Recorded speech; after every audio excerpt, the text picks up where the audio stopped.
Okay, here we go. Stand by. 3, 2, 1, action. Assume nothing. Brash, bald-faced blasphemy. Question everything. I find it extremely hard to imagine. Open your eyes. It is quite all right to be an atheist. The fastest growing group of people in the country has been measured as being those who have no belief or who are atheists. You don't have to be apologetic or quiet about it. Challenge the opposition. You see religion on 100 fronts losing the argument. And start thinking. This is The Thinking Atheist Worldwide. It is another exciting and thrill-packed edition of the Thinking Atheist radio podcast. It is brought to you tonight by my friends at Nature Box. They are shipping great-tasting and healthy snacks right to your front door. You can snack smarter with healthy, delicious stuff like Chipotle, maple almonds, and over 100 more options to choose from online. Support the show and order a free Nature Box sampler box at naturebox.com/thinkingatheist. naturebox.com/thinkingatheist. So this past weekend in Omaha, I got a chance to go to Apostacon. On Friday night, I had the privilege of shaking hands with Neil deGrasse Tyson, who was speaking to a packed house at the Grand Ballroom and then did a big meet and greet. Huge line of people, right? And I'm in the line. And he's taken a lot of flack, I know, from a lot of people in the atheist quote-unquote movement for not aligning himself more with atheism, even though he's not a religious person. He sometimes sort of distances himself from the word atheist. And as I understand it, I guess Dale McGowan addressed this from the stage. He had said something about a NASA mission on his social media pages, and he'd used the term Godspeed. And a bunch of atheists went into the comments section and hijacked it and just put a sour taste in his mouth over the whole thing, giving him a bunch of shit for saying Godspeed. What a huge waste of time, in my opinion.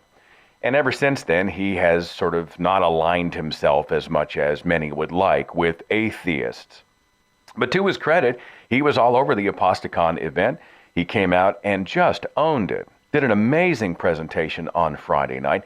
And I'll tell you, you can tell a lot about a public figure by how they act when they're not on stage. And he went up to this big meet and greet thing. This big line wrapped all the way around the room. Now, he could have made up an excuse. He could have blown through the line just like half-assed, like he doesn't really care. Hey, it's good to meet you. We got to go. Next, thanks. Where's my limo? Right? He could have done any of that stuff. That guy treated everybody in line like they were the only person in the room. He took plenty of time, eye contact, handshakes and hugs and photographs and smiles and laughter and swapping stories. I mean, the guy was freaking amazing. He's supposed to be done at 11 o'clock. He went, I think, an hour later than that, and then voluntarily went back down to the second floor to do some radio interviews for some people down there. He finished at like 1:30 in the morning, and he had to be up at 4 to go to the airport.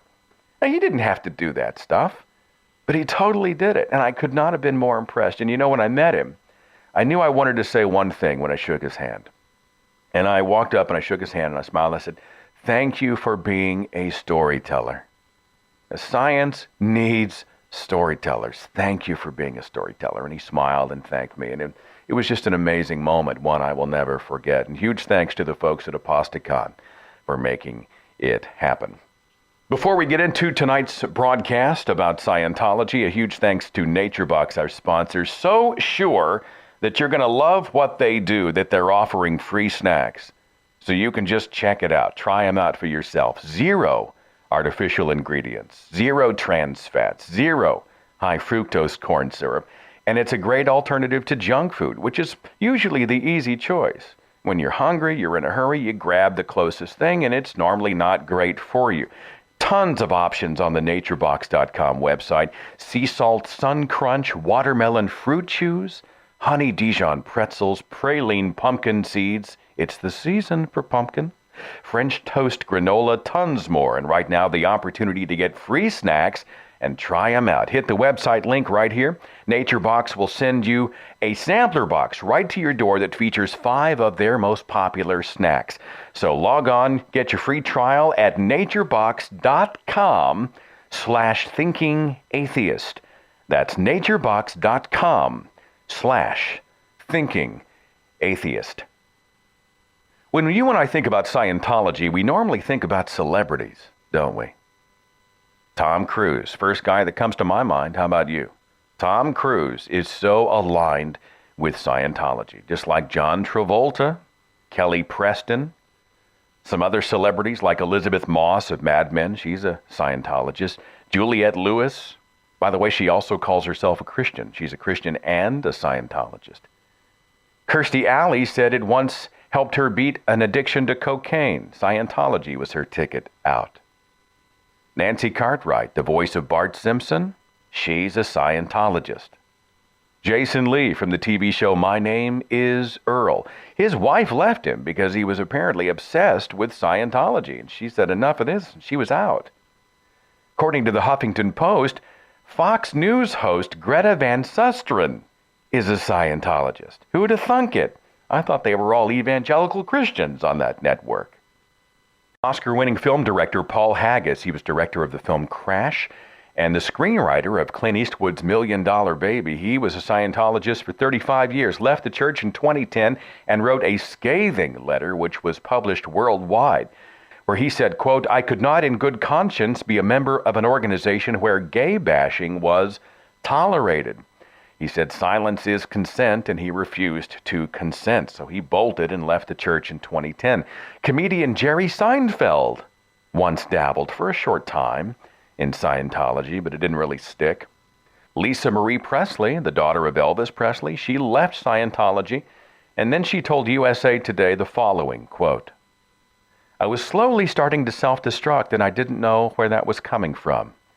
I started to uncover the main person who was really close to me for years, and then it was a domino effect. I was devastated," she said, adding, "I got bad advice. I was insulated with no grip on reality. They were taking my soul, my money, my everything," unquote. So what is the Church of Scientology? What is Scientology? Well, if you go to Scientology.org, they have a section that says, "What is Scientology?" Developed by L. Ron Hubbard, according to the website, Scientology is a religion that offers a precise path leading to a complete and certain understanding of one's true spiritual nature and one's relationship to self, family, groups, mankind, all life forms, the material universe, the spiritual universe, and the Supreme Being. Those two words are capitalized, Supreme Being. Scientology addresses the spirit, not the body or mind, and believes that man is far more than a product of his environment or his genes. Scientology comprises a body of knowledge which extends from certain fundamental truths. Prime among these are, man is an immortal spiritual being. His experience extends well beyond a single lifetime. His capabilities are unlimited, even if not presently realized. Scientology further holds man to be basically good, and that his spiritual salvation depends upon himself, his fellows, and his attainment of brotherhood with the universe. Scientology is not a dogmatic religion in which one is asked to accept anything on faith alone. On the contrary, one discovers for oneself that the principles of Scientology are true by applying its principles and observing or experiencing the results. The ultimate goal of Scientology is true spiritual enlightenment and freedom for all. If you go to the website, whatiscientology.org, they actually provide a definition of Scientology for us. They say this: the word Scientology is taken from the Latin scio, I guess I'm saying it right, it's Latin, S-C-I-O, which means knowing in the fullest sense of the word, and the Greek word logos, meaning the study of. It literally means knowing how to know. But if we want to know more about the foundation of Scientology, perhaps a look at its founder is in order. An article on CNN's Religion blog, which came out on the 3rd of July 2012, raises the question, who was L. Ron Hubbard? The article says this: L. Ron Hubbard was the founder of Scientology. Born in Nebraska in 1911, Hubbard was the son of a U.S. Navy officer who circled the globe with his family. According to Scientology expert J. Gordon Melton, Hubbard attended George Washington University in Washington, D.C., but left before graduating to launch a career as a fiction writer, gravitating towards science fiction. After serving in World War II, Hubbard published a series of articles and then a book on what he described as a new approach to mental health, which he called Dianetics. His book by the same name quickly became a bestseller. The success provoked Hubbard to establish a foundation that began to train people in his auditing techniques. In 1954, the first Church of Scientology opened in Los Angeles, with other churches opening soon after. Hubbard died in 1986. The church is now led by David Miscavige. By the way, David Miscavige's title is huge. It's chairman of the board of Religious Technology Center. I guess it's a corporation that's supposed to control the trademarks and copyrights related to Dianetics and Scientology. But he's the bigwig. He's the number one guy in the organization. So what's the big deal here? Why is Scientology such a hot topic? Why so controversial? What's all the fuss about? Well, if we're going to use this podcast to investigate Scientology, perhaps it will help us to talk to an actual investigative reporter. Tony Ortega is executive editor of the political news website The Raw Story. He also hosts his own website, Underground Bunker, which deals heavily with Scientology. And Tony joins me here on the show. Tony, thanks for being my guest tonight. Great to be here. Thanks for having me on. So you have done a lot of homework on Scientology since 1995, is that right? Right. I've been writing about them for various publications, and now I write about Scientology every day at my blog. So what's your story? I mean, are you a former Scientologist, or are you fascinated by who they are and what they do? I'm just a reporter who fell into a great story back in 95, and at the time I was working for a publication that gave its writers a lot of freedom, and I was very fortunate that one story kind of led to another. That was in Phoenix. I moved back to LA where I'm from, and that's one of the world headquarters of Scientology. So the sources I'd already built up just multiplied. I moved around a lot after that, ended up in New York, and in 2008 is when that real explosion of interest in Scientology happened because of Anonymous, the Tom Cruise video and all that. And at that time, I was the editor of the Village Voice in New York City, which is a great platform. And I realized that I had all this expertise and all these sources and a lot of stories I'd never told. And there was this hunger for that stuff from all the anonymous folks and everything. So I started writing about it again. And I don't know, since then it's been pretty continuous. It's just a great story that I find fascinating. And Scientology is going through some of its biggest crises ever. And I just feel like, it's just great to be a beat reporter who's watching. Nice to see somebody who's not just giving wet, slurpy kisses to the Hollywood types who are part of, Tom Cruise is amazing. Yeah, he's a hugely talented guy. I love Tom Cruise's movies. Edge of Tomorrow, just saw it recently. Just a badass movie, right? Yeah. But when I see Tom defending Scientology, when I see him talking to Matt Lauer about depression in the context of Scientology, when I see him out there doing his thing, I just think, why is nobody calling this guy on the carpet? Why is nobody asking the harder questions about his belief system? And there are a lot of good questions to ask him, not just about the belief system, but about how the organization treats people. We know that he's well aware of the way Sea Org members are treated because it was Sea Org members who renovated his vehicles and fixed up his house. So, he knows quite well what these people are going through. And I would love the opportunity to ask him questions about that. But, it's tough to get near that guy. Well, you brought it up, so let's go there. Sea Org is what? The parent organization behind the Church of Scientology? Real quick background. L. Ron Hubbard was a science fiction writer who in 1950 came out with a book called Dianetics, The Modern Science of Mental Health. In that book, he claimed that he was the first person ever to truly understand the nature of the human mind, and his discovery was on par with the discovery of fire. He was not holding back. And he explained that the human mind is divided into two halves, the analytical and the reactive mind. And we are constantly held back by traumatic memories we had very early in life, which are stored in this reactive mind. And he had come up with a form of counseling that would help us go back in time to when we had those traumas, re-experience them, and then negate them. And I have to say, there's something to the idea that if you sit down with another person and talk things out about traumas you've gone through, you're going to feel better, of course. But Hubbard took it to a really ridiculous. Like Stanley said that our most important memories were when we were sperm, egg, and zygote in the womb, and that he was going to be able to help people remember when they were in the womb. It was a brief craze in 1950, in the summer of 1950. Anyway, it got more complicated after that. It grew as an organization until by the 60s, he had wore out his welcome in the United States, in Great Britain, and other countries. And so he literally took to the sea to run Scientology. By then it was called Scientology. In 1967, he took a couple hundred of his most loyal followers, and they sailed the sea on 3 ships in the Mediterranean. And he called that group of his most hardcore followers the Sea Organization, because they were literally at sea. And he ran Scientology from the ship Apollo from 67 to 75.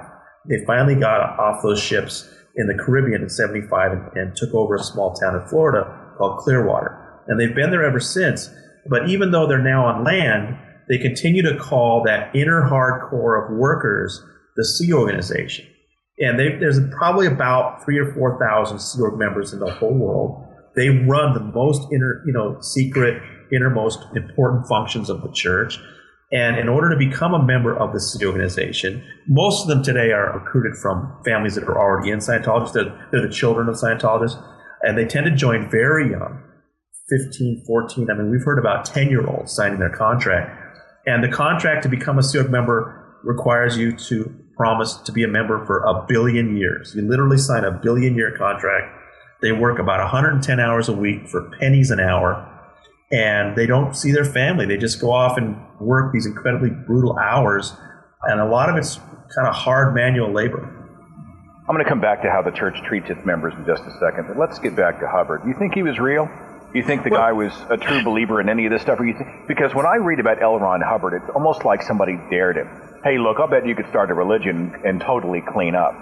And so this science fiction writer concocts this crazy story. There's a pocket. Yeah, I mean, there's an interesting story that in 48 or 49, he had actually said to somebody, he was at that point, a penny a word pulp fiction writer, and he supposedly said to somebody, well, the real money is in inventing a religion. That's real, make $1 million, something like that. I always kind of doubted that story, but I did some research, and it turns out he not only said it, he said it to about 5 different people. He did say that in 1948, 49, before Dianetics came out. He said that the real money was he started a religion. And I don't know for certain that when he came out with Dianetics and started with these Dianetics clubs and then his first foundations, that he right away thought about a religion. But we have a letter in 1953. By that time, the Dianetics craze had blown up and then it had kind of died. And so his foundations were having a hard time paying their bills. He got into some bankruptcy. He had to start all over again. This time he called it Scientology instead of Dianetics. And Scientology was just sort of getting off the ground, but they were already running into problems because they were making health claims. They were saying, look, if you use this electronic device called an e-meter and we help you remember what happened not only back in your mother's womb, but previous lives, thousands of years ago, millions of years ago, that by finding those early traumas and negating them, you'll be impervious to illness. He was promising they could cure anything. And that got him in trouble with the government, the FDA. And so in 1953, and also he didn't want to pay taxes on all the money that was coming in. In 1953, he wrote a letter to a follower and said, "Let's try the religion angle." I mean, he literally said it that way. So again, more evidence that he kind of saw it as more of a business option than a real spiritual pursuit. You know what I mean? As I understand it, the e-meter now has to have, does it have a label on it that says this cannot be used for medical diagnosis or something along those lines? That happened about 10 years later. So he started a church in Camden, New Jersey in 1953. He started one in LA in 54. He started what they call the founding Church of Scientology in Washington, D.C. in 55. And that one was right there in the face of the government, right? I mean, it was right there in Washington, D.C.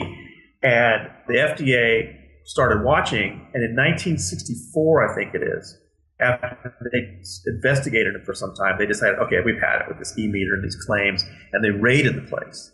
And they confiscated about 100 e-meters. And there was a lot of legal fighting back and forth. Of course, Scientology was arguing if we have First Amendment rights to religious expression.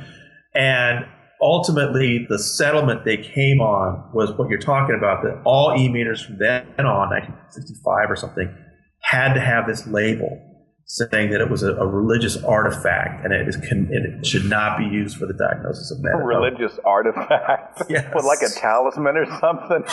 Exactly. That's just really slippery, isn't it? I mean, if you paint it with the religion brush, then... Well, and they say, okay, so they're saying, okay, they knuckled under and said, okay, we're not treating illness with this e-meter, but they still do anyway. I mean, you talk to somebody like Tori Chrisman, who was in Scientology for 30 years, and she'll tell you about how they made her feel so guilty that she took epilepsy medicine. And she knew that if she went off that medicine, that she would suffer terribly. But in Scientology, epilepsy is one of these illnesses they consider a figment of the imagination, something that's left over from some trauma you had a million years ago. So they made her feel that she wasn't a true Scientologist as long as she was on medicine for that. Now, they're not like the Christian Scientists. People always ask me, are they against medicine? I mean, if you break your leg, a Scientologist wants you to go to the hospital. It's not like they don't believe in doctors, but they hate psychiatry. And they, because Hubbard did. And one of the most important things to keep in mind about Scientology is it really is L. Ron Hubbard. And he died in 1986, but to this day, you can't change any of the words he wrote. Hubbard hated psychiatry, so Scientology hates psychiatry and psychiatric drugs. So there are terrible stories about, in 2003, for example, there was a young man in Buffalo who was clearly mentally ill, suffering from the worst effects of paranoid schizophrenia. And his mother just tried to treat him with vitamins because that's what the church doctor was telling them. Scientology doesn't believe in schizophrenia. They don't believe in the idea of mental illnesses. Well, that young man, untreated, ended up stabbing his mother 76 times, killing her. And it's just a horrible story. But if that woman had instead convinced her son to get some real medicine, real doctor's advice, maybe that wouldn't have happened that way. But that's why that e-meter has that label, that the government rated them in it was either 64 or 65, and ever since they have to have that label. I'm talking here with Tony Ortega, executive editor of The Raw Story, and of course a reporter for his own site, Underground Bunker. Hey, that explains then Tom Cruise's reaction to Brooke Shields about postpartum depression and the backlash, right? It was that psychology and depression, mental illness, all of those things being treated by mental health professionals is actually a distraction from the real problem, which are the engrams, all this baggage that we happen to be carrying with us. Was that the angle he was taking? Absolutely. And it's important to understand where Tom Cruise was at that moment. Tom had gotten into Scientology in the late 80s because of his first wife, Mimi Rogers.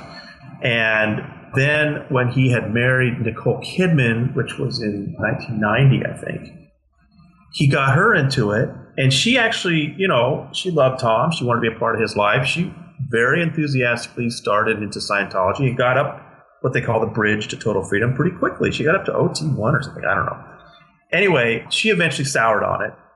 And she really didn't like David Miscavige, the guy who runs Scientology after Hubbard died.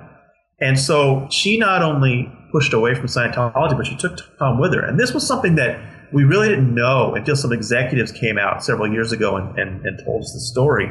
But Tom was virtually out of Scientology from around 1995 until he broke up with Nicole 5 years later. And it really alarmed Miscavige that Cruise was staying away. He wasn't doing services. So when Tom and Nicole broke up around the year 2000, I think it was, and my sources say it really didn't have anything to do with Scientology. It was something else. But once Tom was away from her, Miscavige then made it the church's number one job to get him back in the fold. We know this because Marty Rathbun was probably the most well-known auditor in the church and was Miscavige's right-hand man, and that was his job. So from 2000 to 2003 or so, Marty Rathbun will tell you his job was to get Tom Cruise heavily back into Scientology, and he did a great job. He got Tom more dedicated than he'd ever been until he was a complete zealot. By 2004, Tom was ready to take the message of Scientology to the world, which would have been a big change for Scientology. They like to have celebrities, but they don't actually want their celebrities saying much about it. And Miscavige and Tom Cruise in 2004, Miscavige gave him this award in October 2004, and basically sent him out to be the ambassador. So that was right when War of the Worlds was coming out. And Spielberg was alarmed because Tom kept talking about Scientology on the press junkets, right? He jumped on Oprah's couch over about Katie Holmes, and he gave that interview with Matt Lauer. So when he was talking to Matt Lauer and denouncing psychiatry and criticizing Brooke Shields for taking medication for her postpartum depression, that was miscavige. I mean, Marty Rathman and Mike Rinder, Mike Rinder is a former spokesman for the church. They both told me that was something that Tom Cruise and David Miscavige really cooked up between the two of them, that he was going to take this message to the world. Well, it blew up in their faces. It was a complete disaster. Everyone suddenly thought, God, Tom Cruise is so strange. What's going on? Why is he talking about the Scientology thing? But it's really important because up to that point, the media had been very shy about talking about Scientology. Time magazine had been sued in 1991. There was a chilling effect. So for 13 years, the press had really not done much. And now suddenly Tom Cruise was talking about it. And it opened up the floodgates. And so all in all, it ended up being a very negative thing for Scientology that Tom would go off like that. Now, since then, he's kept quiet. And he really hasn't said much. But I mentioned in 2004, David Miscavige had given him this award in a private ceremony only for Scientologists. And for that ceremony, they had recorded this 9-minute interview of Tom talking about Scientology. Now, he thought while he was being filmed, he thought this was only going to be shown to Scientologists. So he really loosened up and really talked about Scientology. That's the tape that got leaked 4 years later in January 2008 to YouTube. And it got picked up by various news organizations, and it just exploded. And when Scientology then tried to censor that, there was a group online, anonymous movement, that got angry and started their big protest against Scientology. So Tom Cruise's antics in 2004, 2005 led directly to these protests, and Scientology's in a lot of trouble today, I think. And Tom Cruise has a lot to do with it. Let's go back to that 1991 Time magazine, sort of an expose on the Church of Scientology. The first time I can really remember the church being put to the fire. And the reporter himself, Richard Behar, said he had received threats. The people who had been interviewed had been threatened. I mean, it was like the mob. And this was all news to us. Wait, isn't Scientology just this happy, clappy sort of religious thing? They're like all these other little happy, clappy religions, right? But the truth is that there is a lot of coercion in the church for people to sort of line up lockstep and certainly don't speak out against. Do you want to speak to that a little bit? Yeah, well, I mean, I think that's just the nature of media, is we tend to forget things over time, because you're right, Time magazine really went after them in 1991, but that wasn't the first time. I mean, you know, in 1970, Paulette Cooper had written a book called The Scandal of Scientology, and they basically tried to destroy her life, and they hoped that she'd end up dead. They were investigated in Australia in the 60s and banned in the state of Victoria. They were investigated in England in the late 60s and were denounced. There were exposés. There were big exposés after they were raided by the FBI in the United States in 1977, and subsequent to that, when they were being prosecuted, there were big exposés on 60 Minutes and in Reader's Digest, which back then, Reader's Digest reached more people than any publication in the world. So they have been through waves of bad publicity. But that 1991 Time magazine article was probably the single biggest blow as far as publicity they've ever had, because not just because Richard Behar had done his homework and done a good story, but because once they were done, they tried to put Richard through hell, as you said. They sued Time magazine for $400 million. They put Richard through something like 20 days of deposition, which was the only person I think who's been deposed more than Richard is Paulette Cooper, who went through like 40 days. But Richard went through all his depositions, but it spawned a number of lawsuits. Those lawsuits, in turn, produced documents of the upper-level secret teachings of Scientology, which got leaked onto the Usenet. And this is even before the World Wide Web. It was like 1993, I think, or 94. And that then started a whole nother set of legal battles. That Time magazine story is connected to so many of Scientology's troubles ever since. And, they were on the cover of Time magazine. So it was a big deal. But what was you're asking, what was being exposed? Steve Allen, of all people, right? The comedian and atheist, right? And a really fascinating, skeptical guy back in the, particularly in the 60s, 70s, He was just a brilliant guy. Steve Allen was onto him. And at one point, he wrote Scientology kind of an open letter. And he said, look, I don't care what you believe. You know, we've all heard these crazy things about aliens and stuff, whatever. I don't care. You can believe whichever one you want to believe. But your problem is you're a bunch of bullies. And you beat up people. And he didn't like that. And I just recently saw this letter. I didn't even know it existed. It's really amazing, you know. And you know, of course, a guy like Steve Allen would be kind of beyond them. But I think that's my number one issue with Scientology is that they're bullies. And they really pick on people in a way that's hidden and secret. And they go after people who leave the church. They go after anybody that criticizes the church. They go after journalists. They go after major newspapers.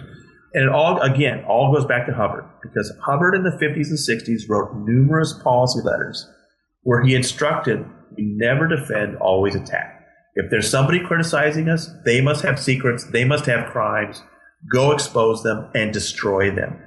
Hubbard's son, L. Ron Hubbard Jr., said that his dad never just wanted to get even. He wanted his critic to be out of his job, out of his house, in the gutter, and just helpless.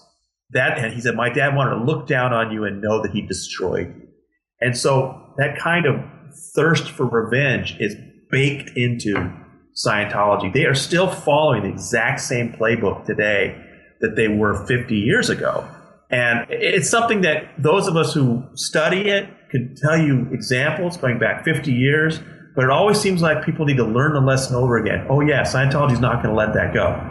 They will find a way to hire some private investigators to dig up people's trash, to, you know, find a way to really harm people. And a lot of people have been through it. You know, I mean, and it's really interesting to see who they've gone after. You know, most people are probably familiar with the South Park episode from 2005 when they had fun with the Xenu thing. And my website was one of the first to write about how Scientology actually retaliated with a plan to go after Matt and Trey. And we actually got the documents on that. They had put a mole in the offices of South Park to get information on those guys. Wow.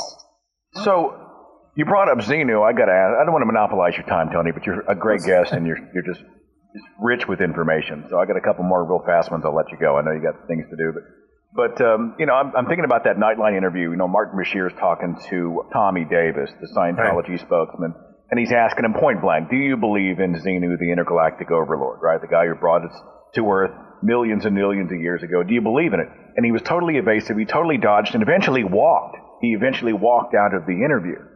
Does the church try to distance itself from the whole Xenu part of its foundational story? Is that bad news that they don't want anything to do with, or do they really embrace it? That's, you know, I've always wondered about that, why they keep up with that strategy, because it's one of those things that opens people's eyes about this organization. We know that once you reach OT3 level, you were shown this handwritten material by L. Ron Hubbard. I have a copy of it. There's you know, excerpts from it on my website. You can read Hubbard's own handwriting, the story of Xenu, the galactic overlord, from 75 million years ago. And actually, if you're a longtime Scientologist, it's only a very small part of your experience there. It's embarrassing for the church. So their spokespeople always pretend that it doesn't even exist. Now, you know, in a real modern PR context for a large corporation, how would you handle that? You would say, listen, we've seen the things online. We know it's been in court papers. We're a church, so we like to have our own sacred scriptures, and I'm not going to comment on that. That's all you have to say, right? But instead, you know, Tommy Davis or these other spokespeople from before his time will just look in the camera and say, I don't know what you're talking about. And it's just so ridiculous, because of course we know, you know, we have the court papers, we have testimony. Every single upper level Scientologist who comes out of the church and contacts me, I ask them the same question. How did you react when you went through the OT3 materials? And, you know, I get all these different reactions, and I've written stories about that. There's just no question that that's what the upper level people go through. But I have a theory for why they can't talk about it. You know, one of the bedrock principles that Hubbard baked into this thing was you can't talk about your case to other people. And why did he do that? Because remember, a large part of Scientology auditing is asking you to remember what you went through millions of years ago, right? And everybody wants to remember that there's somebody famous. Well, he knew that if he let them compare notes, they'd realize they all thought they were Julius Caesar. They all thought they were Jesus Christ. And so he made it a strict rule. You cannot talk about your case to somebody else. Also, one of the things they do is they keep you paying more money and spending more time because, the real upper level, that's where the real secrets are. It's a mystery sandwich, right? And you can't wait to get to that top level. Well, if they admitted that, yes, after $150,000, we're going to tell you about the 75 million year incident with this galactic overlord. I mean, how many people would pay it then, right? So that secrecy is part of the business plan, if you will. So they gradually sort of unlayer the onion. You have to go way, way, way deep into the program before the really bad shit stuff gets revealed to you. At the very basic level, it's just, how can I communicate better? How can I deal with criticism better? And it just seems like, this is just a self-help thing. But I did a series with this woman, Claire Headley, who was a real technical expert in Scientology, and we went through each level. And she explained how from the beginning, they're laying in indoctrination. And it's scary. And then you get to the upper levels, once you get past Xenu, then it really gets interesting because, so the Xenu thing, OT3, they've told you that Xenu destroyed all these aliens. Well, their disembodied souls have now clung to you. And so you can't see them, but there's like 1,000 unseen entities traveling around with you. And so you spend the next 4 levels spending incredible, $600-700 an hour in a form of exorcism, getting rid of these sort of unseen aliens beings that are traveling with you. So John Travolta and Tom Cruise may not want to talk about it, but these guys are OT7. And on OT 5, 6, and 7, that's what you're doing. You're spending $600 an hour to have these space cooties removed from you. That's why Scientology has a strict rule. Don't talk about what we do behind closed doors because it sounds too ridiculous. Jason Begay left Scientology in 2008, made a lot of noise about it. And I talked to him about it. He said, Tony, we're trained not to talk about the actual processes. You'll always just hear Travolta and Cruise say, read a book, buy a book and read it for yourself. Find out for yourself. They're trained to do that. When you mentioned OT, you're talking about, now am I saying it right? Is it Thetan or Thetan operating? Operating Thetan. What is it? It's at different levels of, the more you shed the baggage, you sort of go up the food chain. Is that right? Yeah. Hubbard's theory is that each of us is Thetan, which is this immortal being that's lived for countless times, and you'll have countless lives in the future. You just, get a new body and then live again and again and again. And I've got the tapes. You can hear Hubbard say it himself. What happens between lives is that you're Thetan, you are whisked away to Mars or Venus, and your memories are erased or they're messed with. They put in implants so that when you come back to Earth, you've kind of forgotten about everything and you have to start over again from scratch.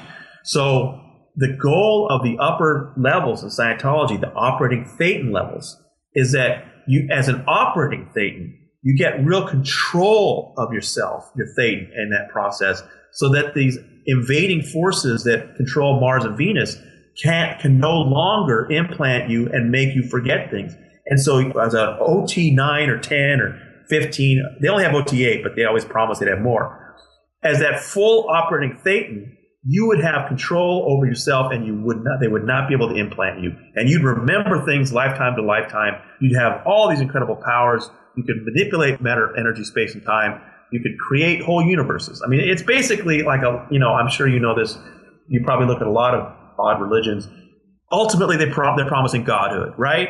They're promising that you can create your own planets, your own universes, but you got to become an operating Thetan before you do that. So once you go clear, which is the first sort of intermediate goal, then you go operating Thetan 1, 2, 3, 4. Each one costs anywhere between $5,000 and $25,000 per level.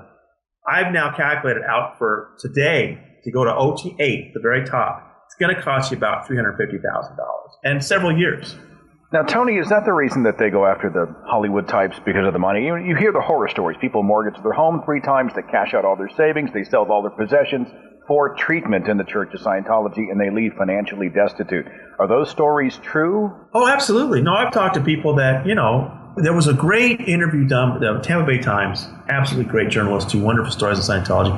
And late 2011, they had a fantastic series about the money side of Scientology, and they actually interviewed a guy who was a registrar. That's the name of the person whose job it is to take your money. And he talked about all of the strategies, how he would convince you to put a second mortgage in the house. I've got my credit card maxed. Let's check, right? And he'd ask you to give you your credit card. He'd call the company. Oh, no, you've still got room for another $1,000. Let's put that on the books right now. Real high pressure tactics. And people I talked to a guy that had been in for 40 years, and he said the amount he spent just on the interrogations they do, called security checking, amounted to about $500,000 over that period. So yeah, the money pressure is incredible. You're not going to see Scientology reaching out for the poor or people with physical afflictions. Hubbard's slogan was, "We make the able more able." They want people who not only have a lot of money, but have a high opinion of themselves. It's a very narcissistic pursuit. Scientology is you and an auditor, and the auditor asks you questions about yourself. It's all about you. And celebrities, I mean, people ask me, why would celebrities be susceptible to it? I said, that's the explanation. Because Scientology is all about you exploring yourself. So it really appeals to people that are very self-centered. But also, Hubbard in 1955 announced Project Celebrity, where he offered a bounty on the head of artists. And he knew that if you had somebody well-known in the church, that it would give it good publicity, and that's all. And until 2004, so for the next 50 years, he just wanted to attract some well-known names. They weren't going to help him run the church or anything. They were just going to be decoration. Until 2004, 2005, when Miscavige really wanted to make Tom Cruise a major part of the church, and things changed a little bit. And I can tell you, there were Sea Org members who were very resentful of how Miscavige was talking about Tom Cruise like he was the best Scientologist ever. And that didn't go over too well inside the church. But no, the celebrities are there to make it look like, well, if Tom Cruise is into it, if John Travolta's into it, there must be something to it. It must be cool. There's just no question that what Tom Cruise and John Travolta are doing is removing ancient alien body souls from their bodies with the use of a crude electronic device. And, you know, it's unfortunate that they can't admit that. I mean, I'd have more respect for them if they did. If they said, listen, it's not for everybody, but we have this really interesting belief that we're being held back by these unseen entities that infest us, and we have these really cool counseling that helps you get rid of it. But they know that that wouldn't go over with the public, so they don't dare talk about it. Tony, you've been doing this for 20 years. They ever come after you? I mean, you ever get the guys in black coats waiting around your car, that kind of thing? You know, you can't do this kind of work without, there are some certain hazards to the job, and they have these private investigators, and it's not fun. I don't like to get into the specifics of it because I don't like to make it about me. That's but fine. Let me just say that it's something, if you just do one story or two stories about Scientology, they don't really care. But if you stick around and do stuff, you're going to run into that at some point, and it just kind of comes with the job. But I just find that it's so pathetic. It's like, they're actually a very small organization. There's probably only about 30,000 Scientologists in the whole world, even though they say 10 million. Yeah, but that don't feel small. I was down in Clearwater. They own like a whole city block down there. Oh, yeah. No, there's two places in the world where you're actually going to run into Scientologists on the streets: Clearwater, Florida, and Los Angeles, California. But other than that, there's really only about 30,000 Scientologists in the whole world. You see them growing or shrinking in the years ahead? They've been shrinking. No, they're definitely shrinking. They reached a height. Marty Rathbun says the top was 1990, 1991. And I think Time Magazine had something to do with it began to start going down at that point. But around 1990, 1991, they probably had about 100,000 people. And it's been shrinking ever since. It's down to about 30,000 now. And Mike Rinder, Marty Rathbun, Jeff Hawkins, Chris Sheldon, these are former executives who had access to enrollment documents. So when they're all giving me that same estimate, about 30,000 members and about 4,000 Sea Org members, I believe them. I think that's probably right. But you're right. Many of those people are in the town of Clearwater, and they took it over in a real surreptitious way. They had a fake name, and they bought a bunch of property, and they own that downtown. And if you go down there, it's very eerie. Yeah. All these young people walking around in their Navy outfits and quickly from one building to another because they don't dare talk to anybody. Do you ever see the movie Bowfinger with Mindhead? Yeah, walking around. That was definitely definitely. But see, that's something that's changed. Is there's that, and there were a couple of others, movies and TV shows that very sort of lightly parodied Scientology, but that's changed because they were afraid to outright do it. But that's changed. South Park in 2005, the movie The Master 2 years ago. It's more, people are braver now. They realize that it's a small organization, but it's had a lot of press and it's had a lot of influence because of the celebrities that are in it, also because they have a lot of money. They have a lot of money. But I think people are realizing that they don't have the power they once had. And so you're starting to see more projects. Some of them are small, but there was a great play here in New York last year that made fun of Tom Cruise and David Miscavige, and then The Master came out. So, I think there's going to be more, and there's documentaries coming out all the time. So that's changed, is people are less afraid to talk about them, because I think the internet has really had a tough effect on their ability to retaliate against people.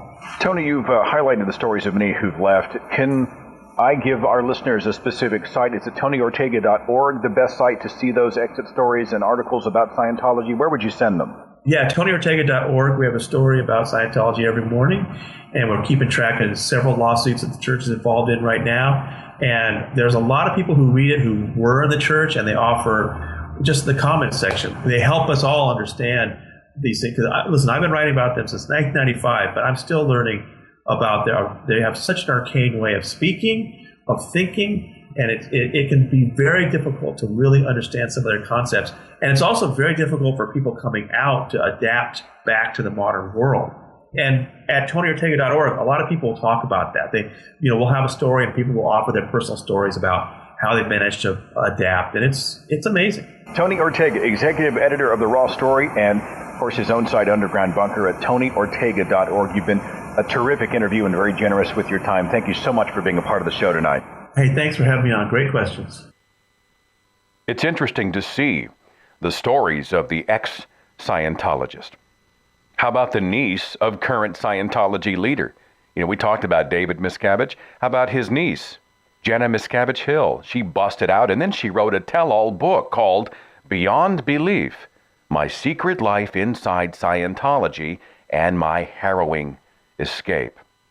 In the book, she said that families that were in Scientology were often discouraged or prevented from seeing each other. They were partitioned off. She said she was forced into child labor. She said that the church demanded that she reveal her sexual history at the age of 13.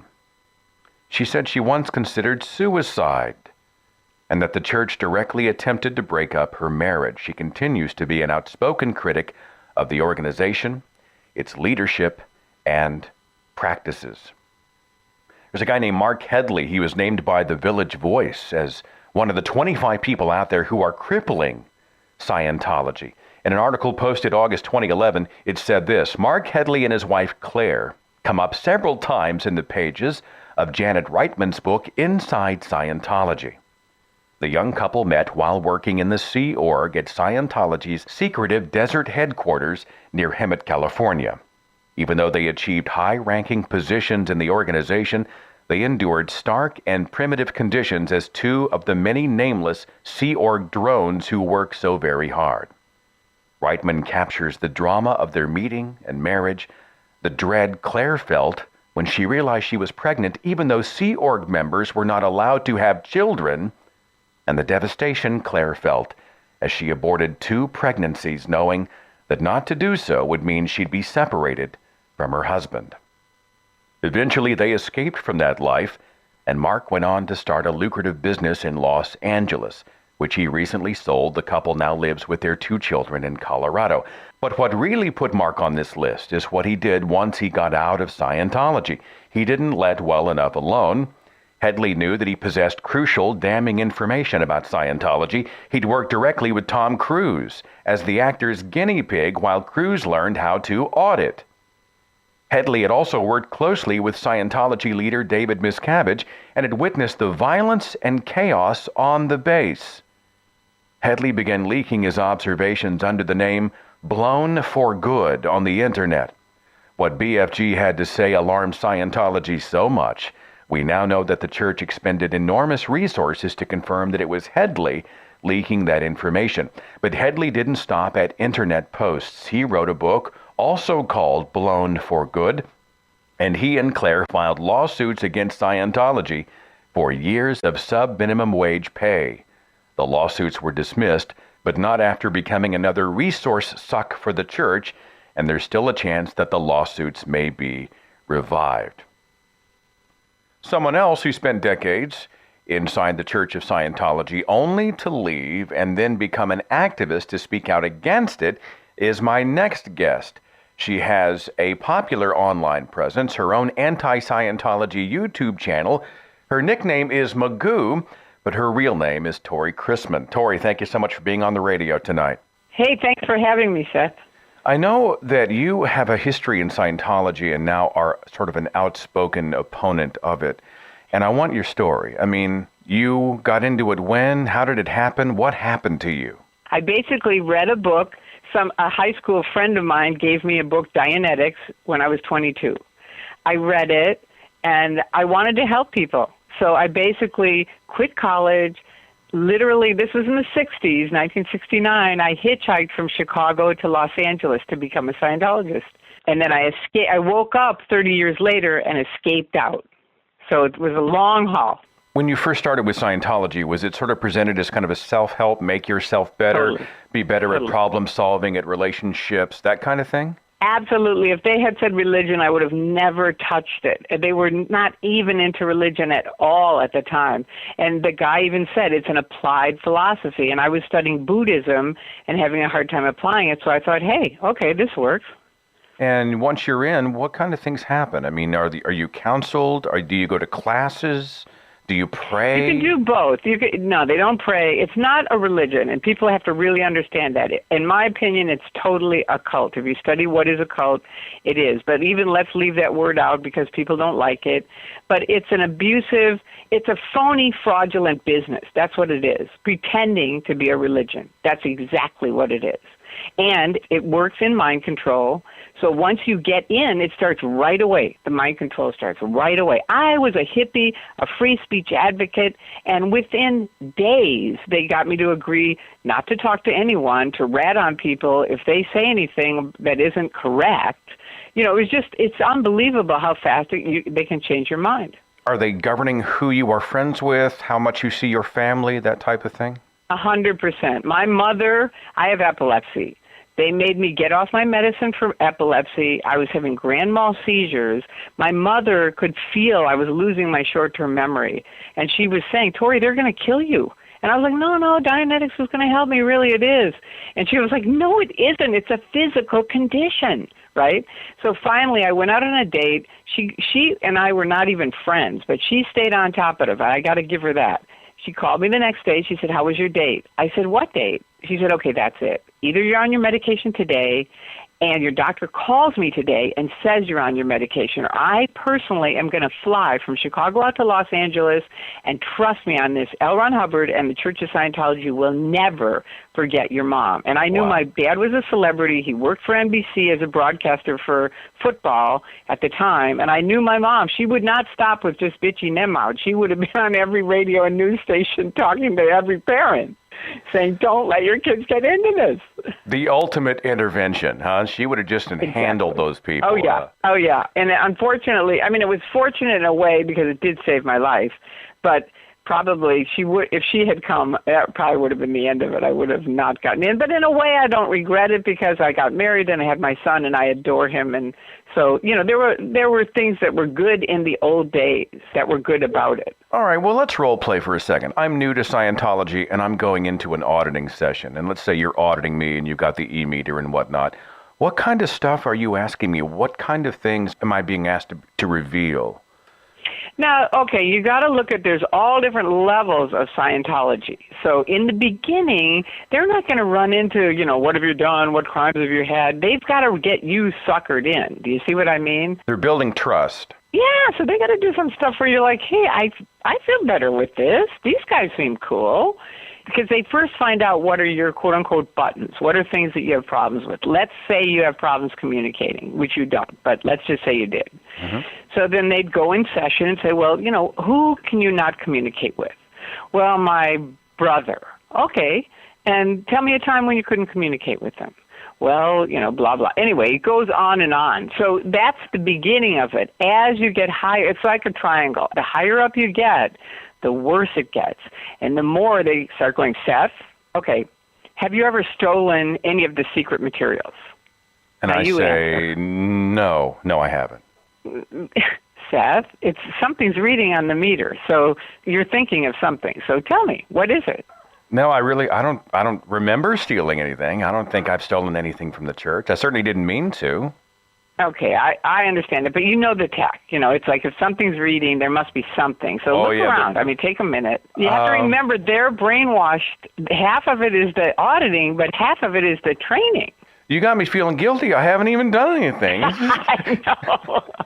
Isn't it great? It's just the worst con ever. I'm reminded of the cold reading tactics of psychics. They'll drop a name. You're thinking of someone whose name starts with M, and the person makes the association and actually does all the heavy lifting for the psychic. I'm sort of reminded of that scenario just a little bit. Very similar, but here's the difference. A psychic knows they're doing that. If they're running a con, they know it. Yeah. In Scientology, honestly and truthfully, most of the people in don't know they're doing that. They really believe, myself included, I really, really was a true believer until it was like a frying pan hit me in the face in 2000 and I woke up. What was the frying pan that hit you in the face? What happened? It's going to sound so boring, it's nothing. But to me, you have to remember, I'd spent 10 years on their top level. It wasn't really working. So I was out reading self-improvement books. So I think, in my mind, I was stripping off the brainwashing, right? So finally, I'm on the Internet just by myself, not with their secret police who I had been working with. But then once I realized they were stopping free speech, I kind of cut off from them and on my own thought, I want to know what these guys know, right? So I'm on the Internet talking with them, and my friend in Norway, Andreas Heldeland, sends me a little note and says, you know, no one can understand what you're doing. You're not formatting what you're writing. Because back then you'd say something, I'd say something, there were a bunch of arrows in between on this news group. And I'd think, oh, who needs all these arrows? And I'd erase them all. And then I'd copy-paste what I wanted to say. And Andreas said, no one can understand what you're saying. So he taught me how to format. And this was like the evilest guy in the world in my mind. The evilest. Like more than you can imagine evil. And I thought, no, wait a minute. Here he is, the evilest guy in the world, but he's helping me. My mother always taught me, thank someone if they help you. So I there's just a little blue link. In the old days, this was the other difference. In the old days, you could never, ever leave Scientology unless you totally left and went and met with these evil people. But now, because of the Internet, I'm in my dining room all by myself. There's this little blue link, and I'm thinking, hey, I could talk to that guy. Nobody will know, right? So I press the little dot, and I write him, and I say, Dear Andreas, thank you for helping me, Magoo. And I'm ready. I'm braced. I'm in my, by my computer. I'm ready. I think he's going to write back some evil, horrible stuff to me.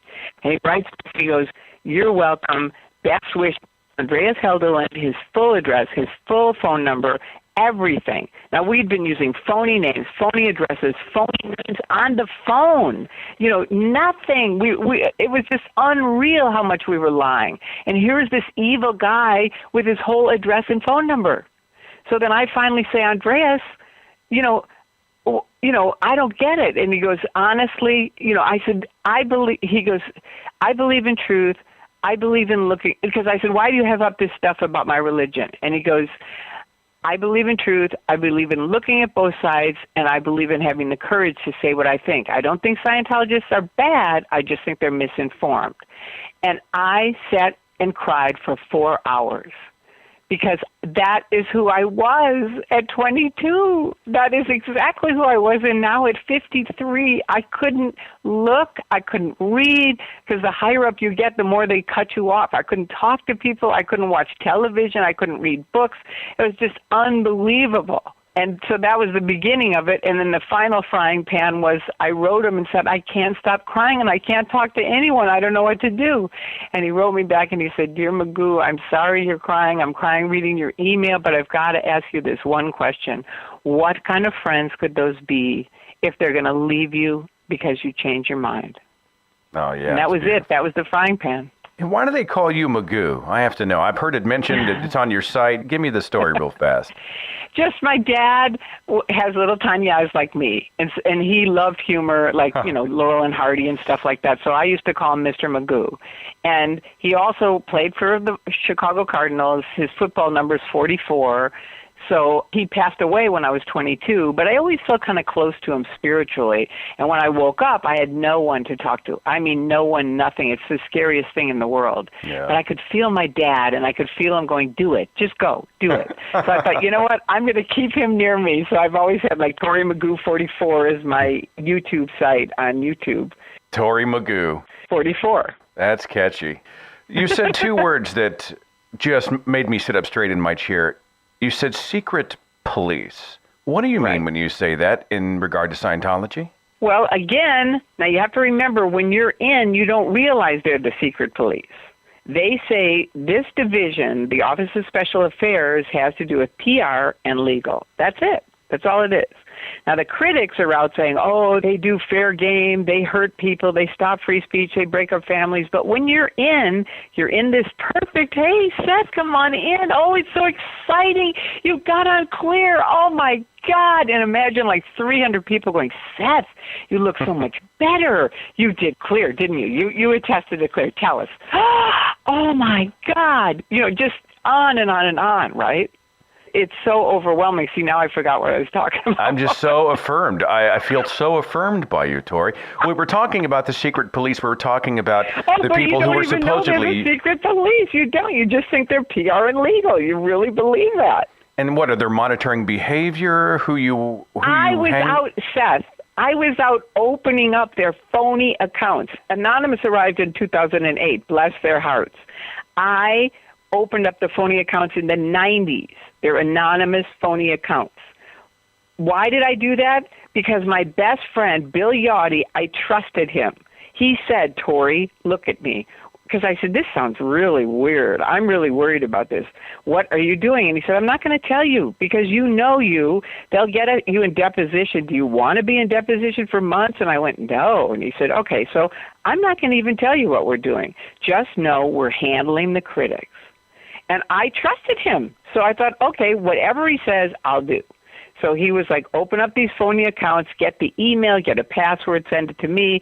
I was using cashier's checks so nobody could trace the money. I was using a phone card to call him so nobody could trace the phone. It was really spooky. And you'd think, who would not get that? But that's mind control. I'm telling you, baby, it's really, really intense. Very Big Brother. I feel even now that I'm being watched. There's eyes on me. Trust me on that. You are. Have you had any pressure from the Church of Scientology now that you're speaking out so publicly? Are you kidding me? They have thousands of lies up on me on the internet to this day. Really? And so now you're the devil, right? It's character assassination? Oh, yeah. It's character assassination. Just yesterday I went to the movies, came out, they'd stolen something from my car. Now, can I prove it's them? No. But as I one time I got in my car, half of my rearview mirror was sprayed, and then it fell off while I was driving. And I had gone to Pep Boys and said, look, they do this kind of thing. I won't know if it's a gang or not. And the guy said, okay, bring it over if it happens. So the rearview mirror falls off. I drive over to Pep Boys. I say, okay, is it a gang or Scientology? He opens the door, steps back, goes, it's the Church of Scientology. I said, how do you know? He goes, because you've got a great radio. A gang would take a radio. You've got stuff in the back seat. A gang would have taken that. I feel like the world is shrinking around me, Tori. Wow.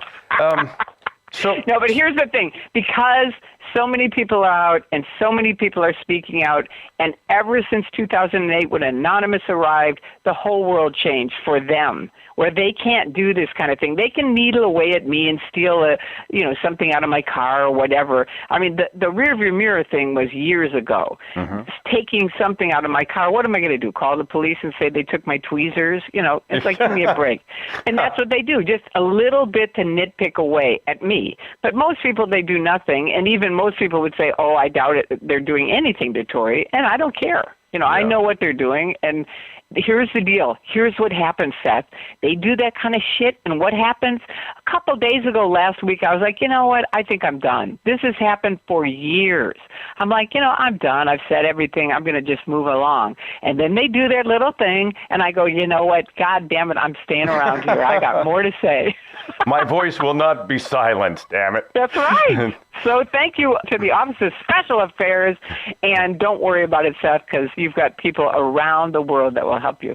You have seen the success stories of people who have sort of extricated themselves. You are assisting other people to sort of deprogram. All the time. All the time. And that tide is rising. I'm seeing a lot more websites these days. Yeah. Oh, tons. I mean, my favorite story. I have two really quick ones. Can I tell them? Go ahead. I've got plenty of time. You know what the C organization is? Yes. That's where they're in the Navy uniforms, 24 hours a day, billion-year contract. So this kid calls me from Clearwater and he goes, "I'm in the Sea Org. I'm outside. I saw your videos. I want to leave, but I got to go back inside." I said, "Okay, number one, you don't have to go back inside. Don't. Number two, who do you know?" We spend a while trying to figure it out. He knows no one. He's 21 years old. It's 10:30 at night. I say, "I'm going to just give you my opinion, what I would do at your age." And he goes, "What?" And I go, "Start walking. It's a great country. You'll remember your friends. You'll remember your family." He calls me 2 days later. He goes, "I'm on my way." He just turned his back to the place and just walked, huh? Just walked on out. And the second one was a guy in Las Vegas, around the same age, 21, 22, calls. You could feel him shaking. He was so scared. And he said, "I'm outside. I got to go back in." I said, "Same thing. No, you don't have to go back in. Don't go in because they won't ever let you get out." I said, "Number two, who do you know?" He goes, "The only person I know is my dad, and I haven't talked to him in 10 years. I said, "Good, call your dad. He'll help you." Next thing I know, what happened is his dad called a friend of his in Las Vegas, where the kid is, and said, "Help my kid. You know, my kid's going to come to your house. Let him come to your house." Fine. But this is all private conversation. Somehow Scientology has tracked him down, and they arrive at the doorstep. And the guy comes out with a shotgun and a knife. Oh, and he says, God. "Get the hell off my lawn. You're from the devil." Whoa, man.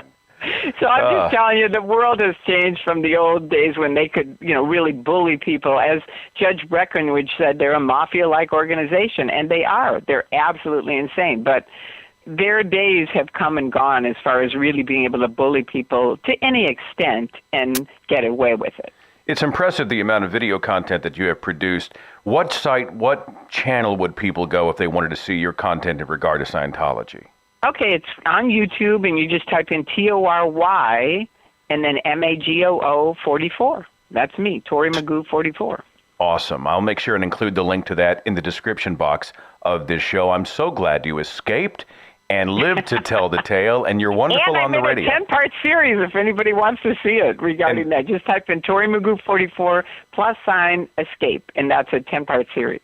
That's a day. We'll make sure and do that. Tori, you're an amazing interview. Thanks so much for sharing your time and your perspective with us. Thank you, Seth, for doing it. I can't tell you how many people you're helping right now. I had an email from a listener named Eric who said this. "So when I was still pretty young and in the military, I felt depressed much of the time.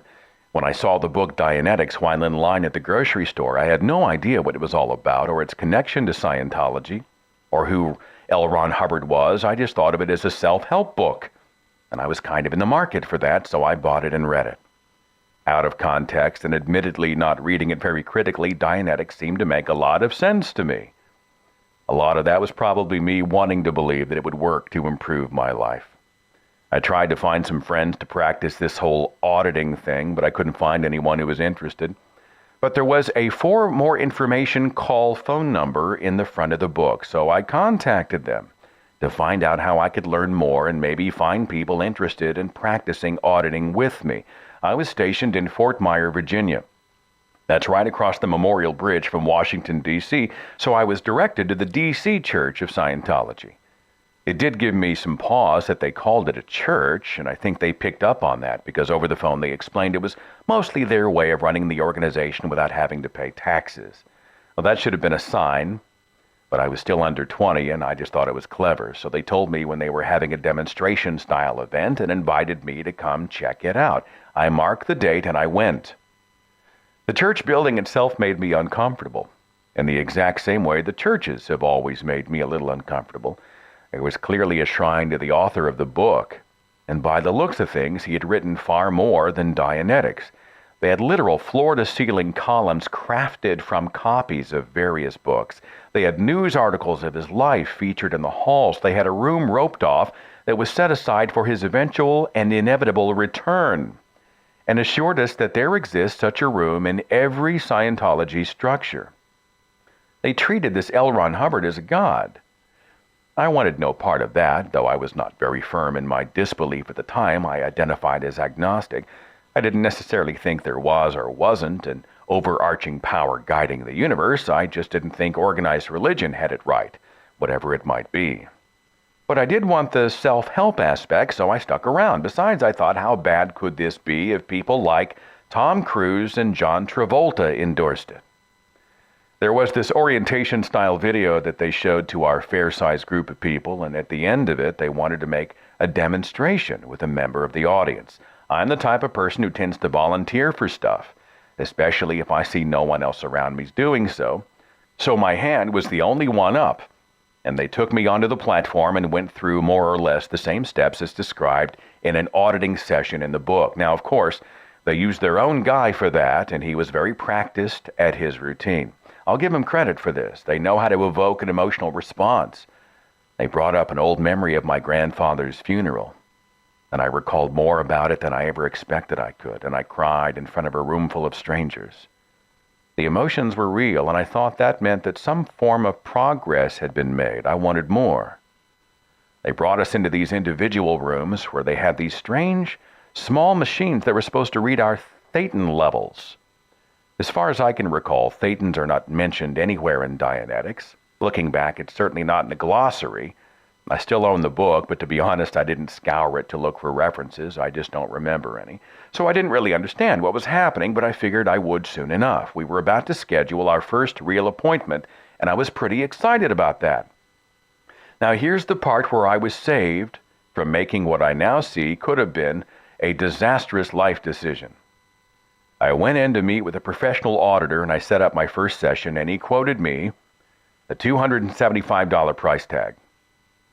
I was not expecting that. Though I was in the Army, I was terrible at saving money, so I actually just didn't have that kind of money to give him. When I told him as much, he gave me a look that I'm well used to by now, the kind of look I get from people when I inform them I can't afford something that to them seems a trivial investment.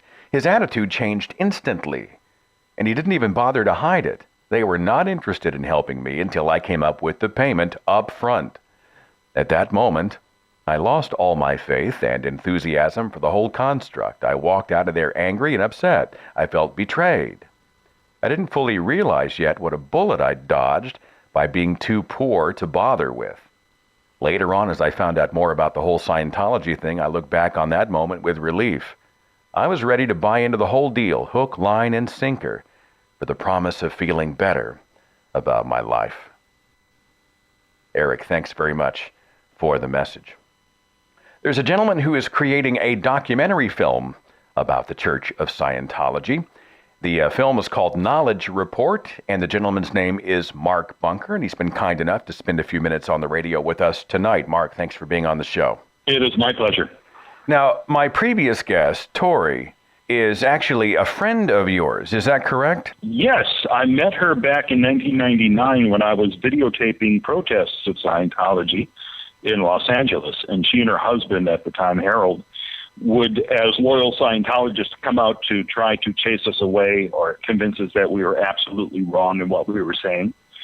And then, like a year later, she left the church, and I've been a great friend of hers ever since. I mean, we talk all the time. You've said that you consider Scientology harmful and damaging.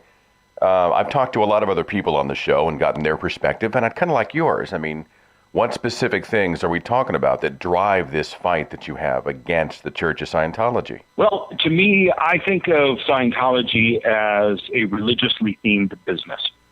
And there's a bait-and-switch aspect of Scientology that, right from the get-go, I find troubling. They tell you it's completely compatible with all other religions. Now, I'm not religious myself, but I am offended when they talk to a Christian and say, hey, it's completely compatible with Christianity.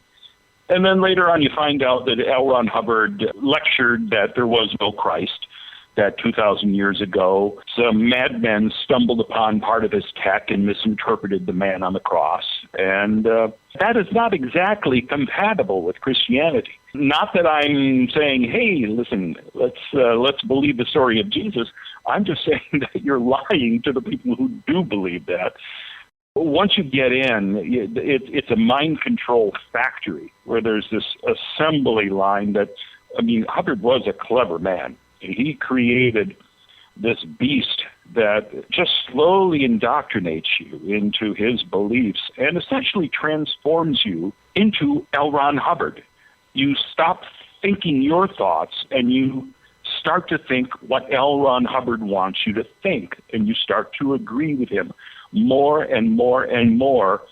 And all along the way, there are these thought-stopping techniques put in place that won't allow you to question Hubbard. Their big marketing slogan is think for yourself. Well, that's the last thing that you can do when you're in Scientology.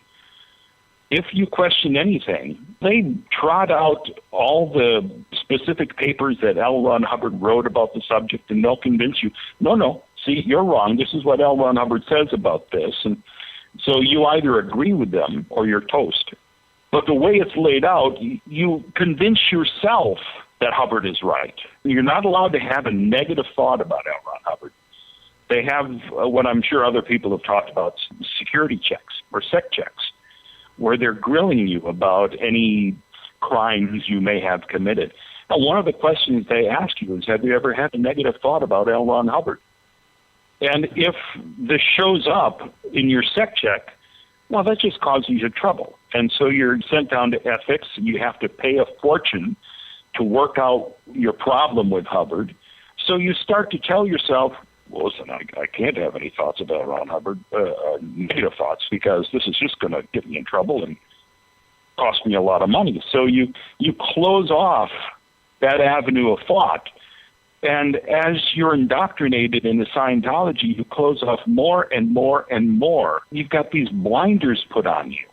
Think for yourself is the last thing that you can do in Scientology. It's funny, as an ex-Christian, Mark, I hear echoes of Christianity. I mean, I know that Scientology is kind of out there, but a lot of religions or cults that, demand allegiance like that, they say doubt is a sin. Don't ask too many questions. Let us do the thinking for you. We've already found the answer. There's no need to do any more digging. Trust us. I mean, I hear some similarities there for sure.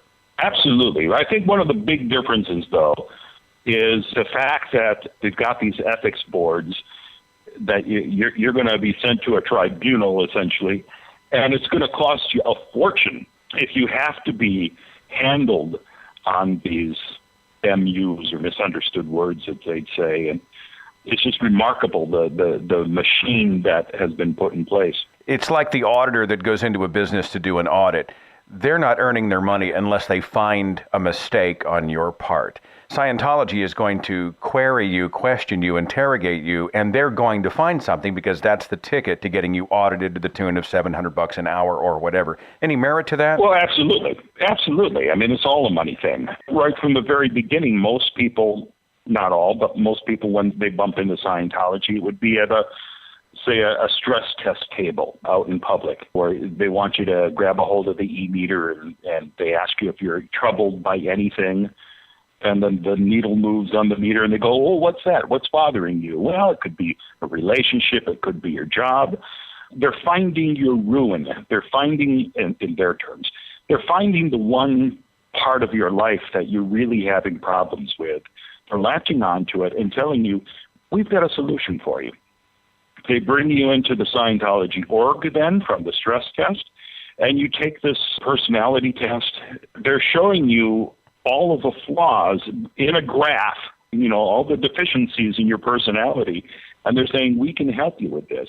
And every step of the way, it's costing you money. And the first course is cheap. It may be $25 or $40 for a communication course. And then it rapidly starts to increase. So you're spending hundreds and hundreds of thousands of dollars to reach the upper levels. If Scientology really believed in what they were doing, their goal is to clear the planet, to get everybody in Scientology and audited. If they really believed that, they wouldn't be charging these obscene amounts of money. Yeah, making it cost prohibitive excludes the vast, vast, vast majority of the population of planet Earth that requires the information they're selling. Right. And if you don't have the cash, well, you can either sign a billion-year contract and work for them as slaves, or, come back next lifetime when you have more money. Mark, tell me about this documentary that you're working on. I'm curious. Well, it's called Knowledge Report. Inside Scientology, people write up these reports about anti-Scientology behavior.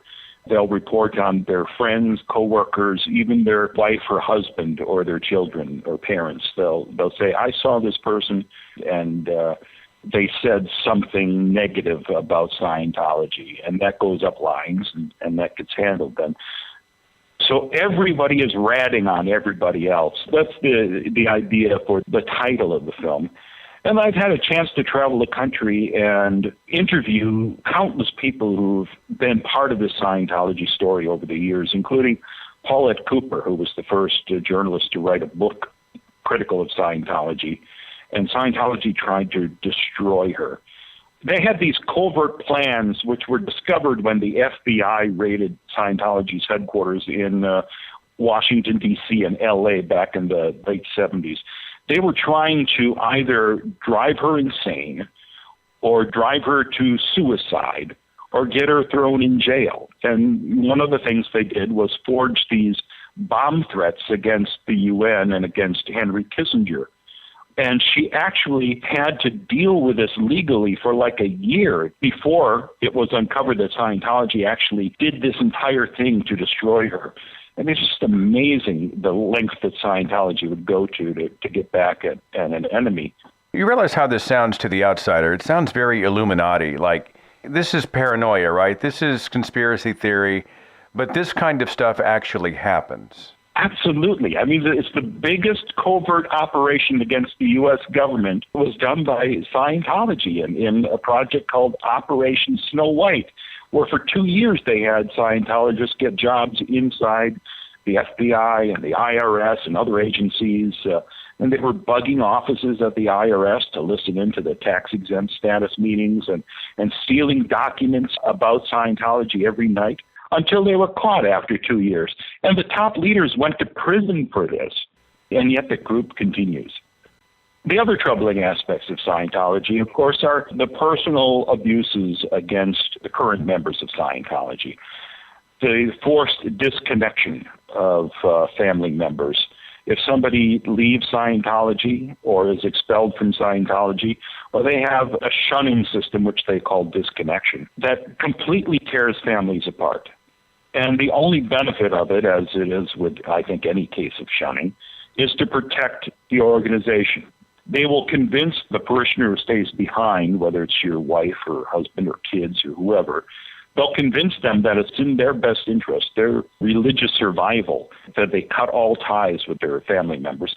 But Scientology is only worried that the member who's left is going to pollute the current members' minds with the truth, and they'll lose them too. So it's shameful. And disconnection is horrible.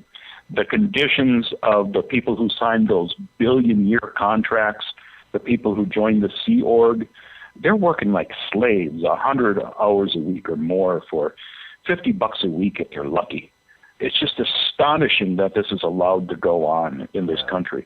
Or the child abuse. Like one of the guys I interviewed for the film was the head of security at their hidden desert compound. And he got in when he was 12 years old, when his mother joined the Sea Org. And he wasn't getting an education as a 12-year-old. He spent his days building e-meters, these devices that Scientologists have to buy for $5,000 or $7,000 now. I'm not sure how steep it's gone. But it's shameful that an organization can get away with this type of abuse. If IBM or Apple or any company treated their employees the way Scientology is able to treat their employees, they'd never get away with it. But because they have this religious cloak, no one will do anything about it.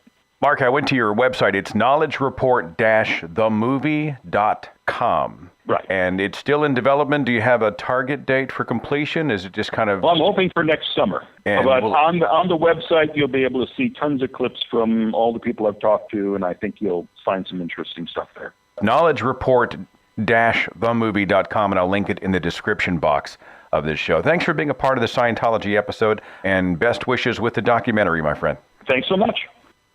Quickly here, I just pulled up Operation Snow White on the Wikipedia page, and of course want to check the sources, but this is what the first two paragraphs say on Wiki. It says, Operation Snow White was the Church of Scientology's internal name for a major criminal conspiracy during the 1970s to purge unfavorable records about Scientology and its founder, L. Ron Hubbard.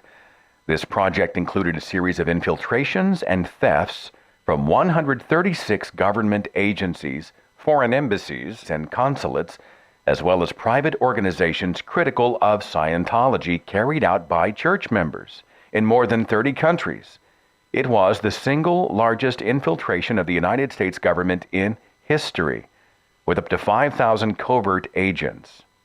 This operation also exposed the Scientology plot Operation Freakout, because Operation Snow White was the case that initiated the U.S. government investigation of the church. Under this program, Scientology operatives committed infiltration, wiretapping, and theft of documents in government offices, most notably those of the U.S. Internal Revenue Service.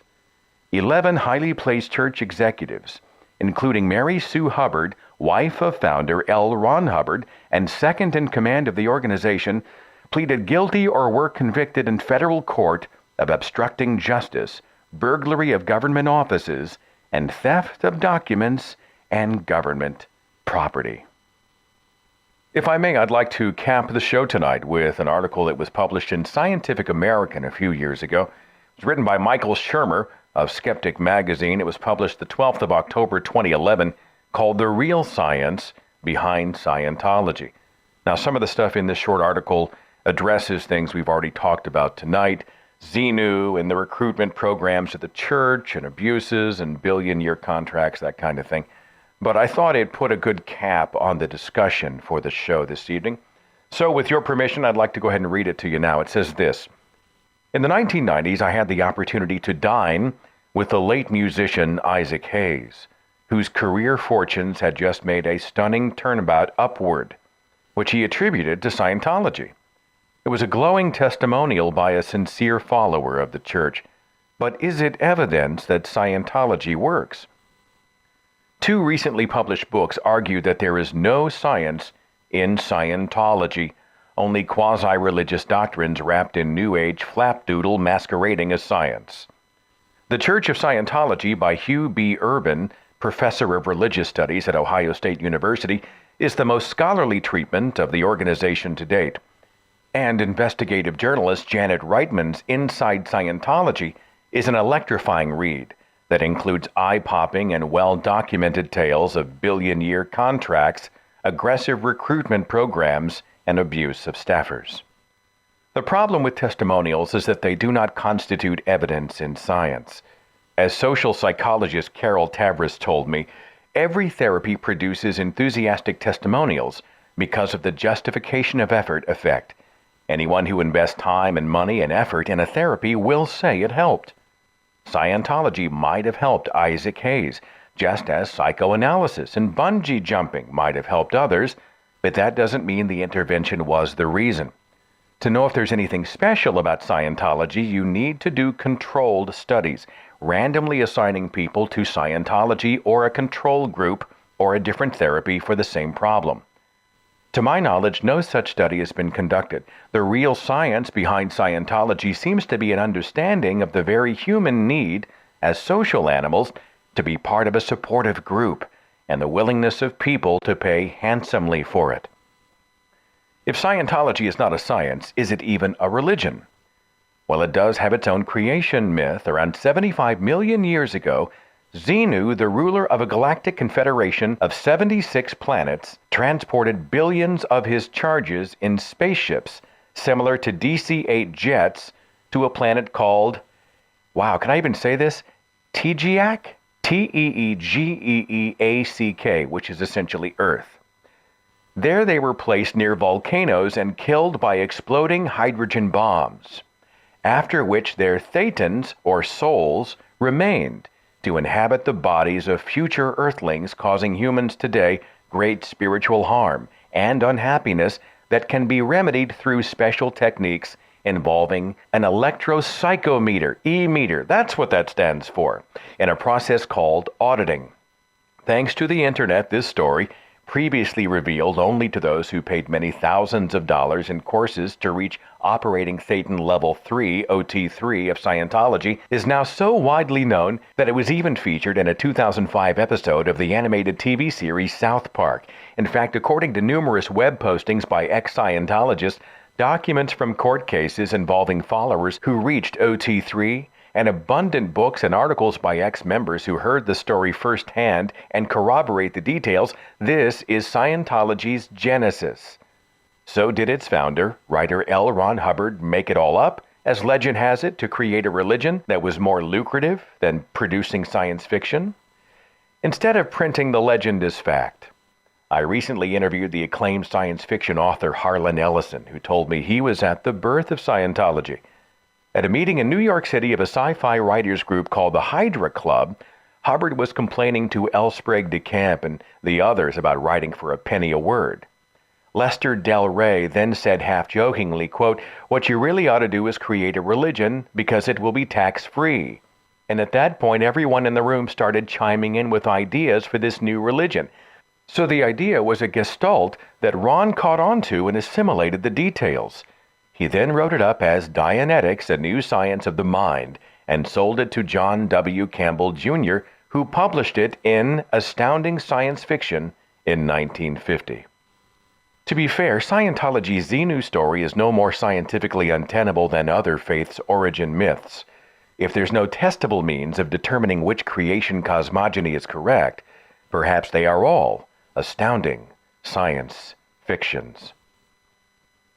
Got to say thanks to Shermer, by the way. He made me go look up two of those words because I had never heard them used before. The gestalt was a new one to me. Gestalt is apparently a term in psychology that means something that's made up of many parts and yet is somehow more than or different from the combination of the parts, the general quality of something. So that is a gestalt. The other term that I'd never heard of was cosmogony. What's cosmogony? Well, it is a theory of the origin of the universe. So maybe you're like me and you learned something new tonight. Thank you so much to my guest for being a part of the broadcast. And of course, thank you so much for listening. Next Tuesday night, we're talking about the angry atheist. Are you an angry atheist, and why? Send me an email. Tell me about it. podcast@thethinkingatheist.com. Huge thanks to our show sponsor, naturebox.com. Don't forget to sign up and get your free sampler box tonight. Great tasting, healthy snacks, and tons of stuff to choose from. Go to naturebox.com/thinkingatheist. That's naturebox.com/thinkingatheist. And I'll see you next week. Follow The Thinking Atheist on Facebook and Twitter. Watch dozens of original videos on the Thinking Atheist YouTube channel. And visit our website for resources, links, contact information, the editor's blog, and more. thethinkingatheist.com.